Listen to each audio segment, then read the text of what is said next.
Hello guys, welcome to my channel. स्वागत है आपका। आज मैं कलेक्टिव टाइमलेस रीडिंग कर रही हूँ कि लोग आपके व्यक्तित्व के बारे में क्या सोचते हैं। ये एक जनरल रीडिंग है। देखते हैं क्या संदेश आते हैं। Divine ancestor master spirit guide, please मुझे बताइए कि मेरे व्यूअर्स के व्यक्तित्व के बारे में अन्य लोग क्या सोचते हैं। इनकी पर्सनालिटी के बारे में लोग क्या सोचते हैं।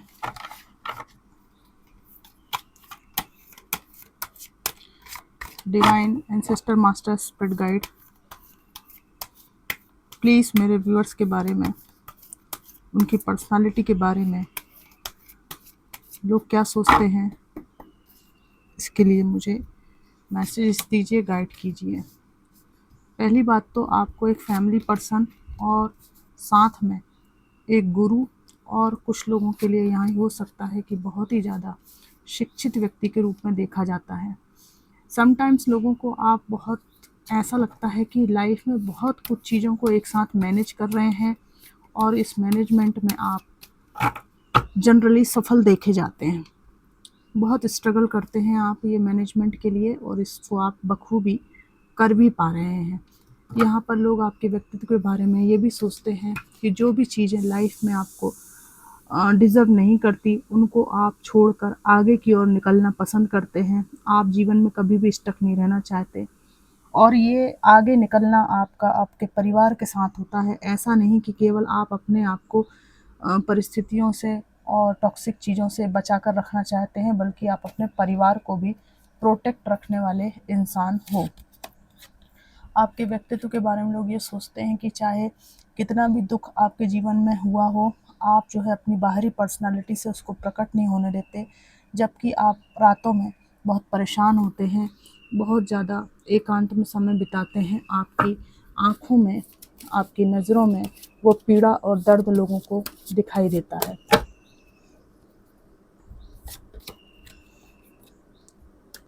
बहुत हार्ड वर्किंग इंसान और बहुत कॉन्फिडेंट पर्सनालिटी आपकी यहाँ पर मुझे दिखाई देती है। आपको पास्ट में कुछ ऐसा हुआ है जहाँ पर आपने अपने जीवन में बहुत बेहतर करने की कोशिश की, पैशन के साथ आगे बढ़ने की कोशिश की, बहुत संघर्ष किया, किसी एग्ज़ाम की तैयारी की, लेकिन आपको सक्सेस नहीं मिली। यहाँ पर लोग आपके व्यक्तित्व के बारे में सोचते हैं। उसके बाद भी आपका जो व्यवहार है असफलताओं के बावजूद भी बहुत बैलेंस्ड है ना। लाइफ में न्यू अपॉर्चुनिटीज़ को आप देखते हैं और एक सकारात्मक दृष्टिकोण आपका हमेशा ही यहाँ पर रहता है। लाइफ को अच्छे से होपफुली जीने में आप विश्वास करते हैं। आपके दोस्तों की संख्या कम है, 2 दोस्त प्रमुख हो सकते हैं जिनके साथ आप पार्टी करते हैं, खुश रहते हैं, कहीं घूमने जाते हैं।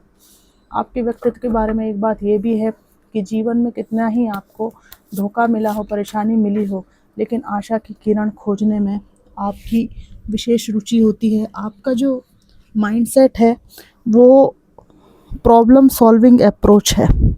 आशा की किरण आप ढूंढते हैं, ठीक है ना। कुछ भी एक किरण मिल जाए, इस तरह का दृष्टिकोण आपका है, ताकि मैं जीवन को अच्छे से जी सकूं। आपके व्यक्तित्व के बारे में एक प्रमुख बात यहाँ पर आई है कि आपके दिल को बहुत ज़्यादा चोट किसी व्यक्ति ने पहुँचाई है, जिसकी वजह से अब अपना जो हार्ट चक्रा है वो किसी के सामने खोलते नहीं हैं। दिल जो है हर किसी के सामने खोलते नहीं हैं। आपके दिल में बहुत असीम प्रेम और स्नेह है, ठीक है ना। लेकिन इसको आप जब किसी व्यक्ति को देंगे तो अब की बार बहुत सोच समझ कर देंगे। एक मैच्योर पर्सन के रूप में आपको लोग देखते हैं। या आप एक ऐसे इंसान हो जिसके अंदर अदम्य साहस है, कूट कूट कर हिम्मत भरी हुई है, और ऐसा इंसिडेंट और इस तरह के हार्ट ब्रेक्स किसी और को मिलते तो वो जीवन में इस तरह का अप्रोच बिल्कुल नहीं रख पाता। ऐसा लोग आपके व्यक्तित्व के बारे में सोचते हैं कि आप दूसरे लोगों से बहुत ज़्यादा शक्तिशाली हो, आपकी इनर स्ट्रेंथ बहुत ज़्यादा है, विल पावर बहुत ज़्यादा है, और इसी के कारण आप अपनी लाइफ में हमेशा ही बिखरने के बाद फिर से उठ खड़े होते हो, फिर से चलने लगते हो। यहाँ पर आपकी काइंड नेचर की भी बातचीत होती है कि सच में ही आपको लगता है कि किसी व्यक्ति को जेन्युइनली परेशानी है, वो व्यक्ति जेन्युइन है, तो फिर आप किसी भी हद तक जाकर उसकी मदद करते हुए देखे जाते हैं। लेकिन जहाँ पर लोग फालतू होते हैं और जहाँ पर लोग आपकी ज़िंदगी को बिल्कुल तवज्जो नहीं देते और अपना काम और उल्लू सीधा करते हैं, तो आपका इंट्यूशन बहुत तेज़ है। ऐसे लोगों से आप अलग तरीके से डील करते हैं, इस तरह की बात यहाँ पर है। और मैं देखूँगी कि आपके व्यक्तित्व के बारे में लोग क्या सोचते हैं।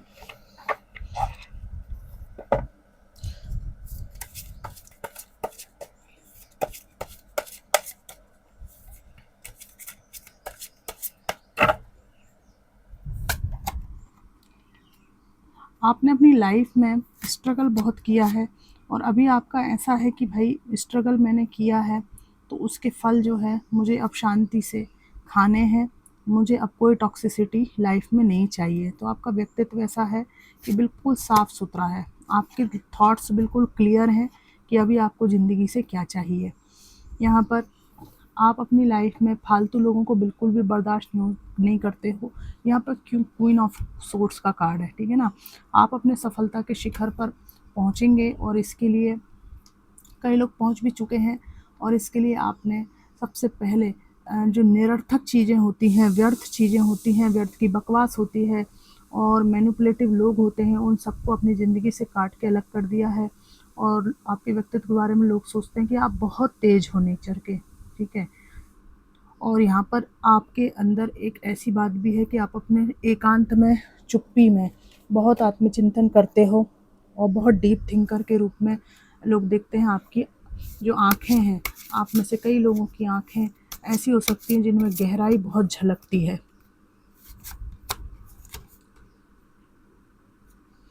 मैंने कहा ना, डीप थिंकर, हाई प्रीस्टिस का कार्ड आया है। आपके बारे में ऐसा सोचा जाता है कि आप बहुत कुछ ऐसा है जो जानते हो स्पिरिचुअलिटी के बारे में और बहुत सारा हिडन नॉलेज भी आपके पास में। कुछ तो ऐसा है जो छुपी हुई प्रतिभाएं और क्षमताएं आपके पास में हैं। कोई यहाँ पर ऐसे हो सकते हैं जो किसी स्पिरिचुअल पाथ को फॉलो करते हों, ठीक है, ध्यान योग करते हों, बहुत ज़्यादा भक्ति करते हों, लेकिन जो है दिखावा नहीं करते हों। लेकिन आपका जो आभा मंडल है उससे लोग आकृष्ट होते हैं आपकी तरफ। और बहुत ज़्यादा नॉलेजेबल इंसान हो और वो नॉलेज आप एकांत में ग्रहण करते हो, मूर्खों के बीच में उसका व्याख्यान आप नहीं देते। इस तरह की पर्सनालिटी है आपकी कि बहुत ज़्यादा आप कुछ जानते हो, लेकिन आप ऐसी जगह पे यहाँ हैं जहाँ पर कोई आपको नहीं समझेगा, इसलिए आप उस नॉलेज को अपने लेवल के लोगों के साथ ही बांटते हो। फालतू इधर उधर आप बातचीत नहीं करते, क्योंकि आप कुछ कहेंगे तो मूर्ख जो है कुतर्क करेंगे, इसलिए आप चुप रहते हैं। लेकिन फिर भी आपका जो साधारण बातचीत है उसमें भी आपका जो ज्ञान है और जो कुछ भी डीप थिंकिंग है आपकी, वो प्रकट कहीं ना कहीं हो जाती है। तो लोग उससे अंदाज़ा लगा लेते हैं कि ये व्यक्ति ऐसे व्यक्तित्व का स्वामी है या स्वामिनी है जिसके पास अथाह सागर है ज्ञान का, लेकिन ये उसको प्रकट नहीं करते हैं, ठीक है। यहाँ पर मैं देख रही हूँ कि जहाँ पर लोग आपको आपकी सफलता के द्वार पर आप खड़े होते हैं और वहाँ पर आपको वहाँ से हटाना चाहते हैं, डिस्टर्ब करना चाहते हैं, तो आप जो है ना अपनी वाक क्षमता से और अपने तेज तर्राट नेचर से उनको अपने रास्ते से बिल्कुल हटा देते हो। तो आपको कई लोग ऐसा भी मानते हो कि बहुत तेज हो, अपने मतलब के लिए आप कुछ भी कर सकते हैं। लेकिन मैं देख रही हूँ कि आप अपने मतलब के लिए यहाँ पे कुछ भी नहीं करते।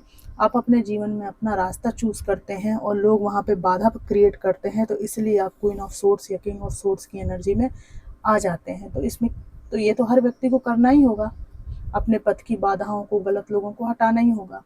तो इसके बारे में इतना क्रिटिसाइज़ कोई करता भी है तो उससे आपको कोई भी फ़र्क नहीं पड़ना चाहिए, है ना, सीधी सी बात है।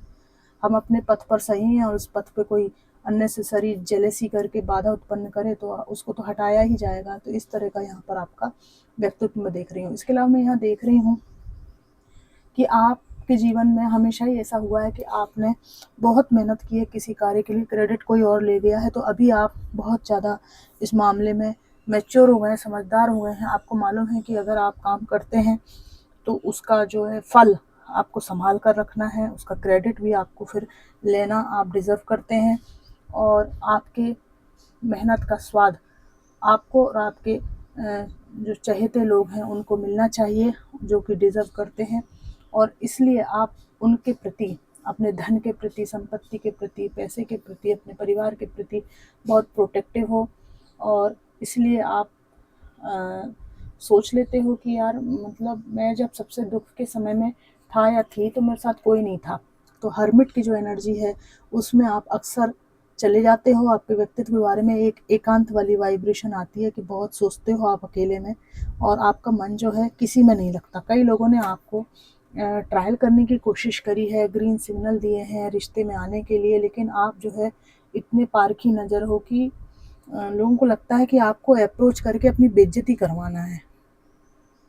क्योंकि लिटरली आपके जो मॉरल वैल्यूज़ हैं या जो भी खुद के आप जो खुद से आप जो सेल्फ टॉक करते हैं उसमें जो व्यक्तियों को आप देखते हो तो आपको लगता है कि ये किसी प्रति किसी भी प्रकार से ये इन्वॉल्वमेंट के लायक नहीं है। क्योंकि आपका जो थिंकिंग है बहुत हायर थिंकिंग है।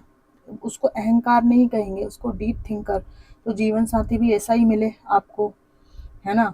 और आप देखते हैं कि चमड़ी से ज़्यादा कोई आगे जा नहीं पा रहा है, मन को कोई देख नहीं पा रहा है, वो भले मेल हो चाहे फीमेल हो। अगर आप मेल भी हैं तो आपको ऐसी फीमेल्स नहीं मिलती जो निस्वार्थ आपसे प्रेम करती हों या आपकी मुसीबतों में ढाल बन के खड़े होने की जिनके अंदर ताकत हो, है ना। तो इसलिए आप अपने में आत्मचिंतन बहुत करते हैं, और इसीलिए आपको कितने भी लोग अप्रोच करने की कोशिश कर चुके हों, लेकिन आपको देखकर इनको ऐसा लगता है आपके व्यक्तित्व के बारे में कि ये लोग आपके योग्य कभी नहीं हो पाएंगे। आपको कोई बहुत अच्छे स्तर का, बहुत अच्छी मानसिक स्थिति का, बहुत इनर स्ट्रेंथ वाला पर्सन चाहिए है, और ये लोग आपके योग्य नहीं हैं। तो इसलिए ये खिसिया भी जाते हैं, कई बार जो है आपकी निंदा भी करते हैं पीठ पीछे, लेकिन इससे आपको कोई फ़र्क नहीं पड़ता, है ना। कि कोई पीठ पीछे निंदा करे कि आपने उनको ठुकरा दिया या आप ऐसे हो या वैसे हो, तो इसका मतलब ये थोड़ी कि किसी भी सड़क चलते को आप अपना पार्टनर या जीवन साथी बना लेंगे,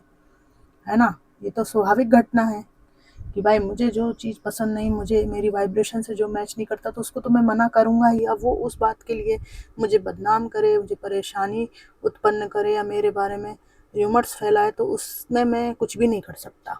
कोई भी फीमेल और मेल उसमें कुछ नहीं कर सकता। आपने अपना कार्य कर दिया खुद को प्रोटेक्ट करके, ठीक है ना, खुद की मर्जी बताकर, अपना स्टैंड लेकर। बाकी जो है गेंद दूसरे के पाले में, अब तुम्हें जो दिखाए सो कर लो। तो इस तरह का आपका व्यक्तित्व है कि बहुत रिजेक्टेड फील कराते हो आप लोगों को। ये आपका अहंकार नहीं है, ये एक्चुअली क्या है कि आपने पहले किसी को रिजेक्टेड फील नहीं कराया, उसको एक्सेप्ट कर लिया, और उसके जो दुष्परिणाम हुए वो आपको मिले, है ना। आपने अपने आप को हमेशा ही सेक्रीफाइस किया है, तो बार बार जीवन थोड़ी आप सेक्रीफाइस करेंगे कि लाइफ के 6 साल बर्बाद कर लिए, फिर 10 कर दिए, फिर 20 कर दिए, ऐसे तो जीवन ही ख़त्म हो जाएगा। तो मैच्योर व्यक्ति तो आप बनेंगे ही ना समय के साथ। तो वही आपके व्यक्तित्व से यहाँ झलकता है। बातचीत आपकी बहुत तेज तर्राट है। आप में से कई लोग ऐसे हैं जिनकी वाक क्षमता बहुत अच्छी है, और आपसे कोई भी बात करने के पहले लोग सोच कर आते हैं, है ना, कि वो बहुत तेज इंसान है, बहुत इंटेलिजेंट इंसान है। बेवकूफ़ टाइप की बकवास मत करना उससे, नहीं तो फिर तुरंत ही उल्टे पैर वापस आना पड़ेगा। तो इस तरह की आपकी पर्सनालिटी यहाँ पर लोगों को दिखाई देती है। और मैं यहाँ ये भी देख रही हूँ कि आप ना, जब आपको ऐसा लगता है कि किसी बात पे अब विवाद होना ज़रूरी है और निर्णय लेना यहाँ पर ज़रूरी है, तो वहाँ पर आप अपनी सोर्स उठा लेते हैं, और फिर आपको लगता है कि इस परिस्थिति में अगर मैं पीछे हटी या हटा तो फिर सामने वाला मुझे गलत जज करेगा, कमज़ोर समझ लेगा, है ना। इस तरह की बात है। जहाँ पर आपके बच्चों की बात है, जहाँ पर आपके माता पिता की डिग्निटी की बात है या खुद की इज्जत की बात है, वहाँ पर आप किसी के बाप की नहीं सुनते। आपको जो करना है आप वो करके रहते, क्योंकि आपको मालूम है कि यहाँ मैंने अगर अपना स्टैंड नहीं लिया, अपने अपने व्यक्तित्व को नहीं बताया, गलत बात का विरोध नहीं किया, तो बाद में मेरे को इसके दुष्परिणाम भुगतने पड़ेंगे, ठीक है ना। सामने वाला और हावी हो जाएगा, तो वहाँ पर आप अपने असली स्वरूप में आते हैं। और ये आपके व्यक्तित्व की मूल बात है कि आप जो है, जब कोई व्यक्ति आप पर हावी होने की कोशिश करता है तो आप उसको दौड़ा दौड़ा कर मारते हैं, उसको छोड़ते नहीं हैं। भले सच में फिजिकली ना दौड़ाते हों, लेकिन फिर आप उसको छोड़ते नहीं हैं। उसको आप समझा देते हैं कि आप बहुत गलतफहमी में हैं, मैं कोई कमज़ोर इंसान नहीं हूँ, बस मैं चुप रहता हूँ क्योंकि मैं बेवकूफ़ों से नहीं उलझता या नहीं उलझती। इतनी सी बात है। तो फ्रेंड्स, ये थी कलेक्टिव रीडिंग कि लोग आपके व्यक्तित्व के बारे में क्या सोचते हैं। ये आपको कितनी मैच करी ज़रूर बताइएगा। खुश रहिएगा। Thanks for watching.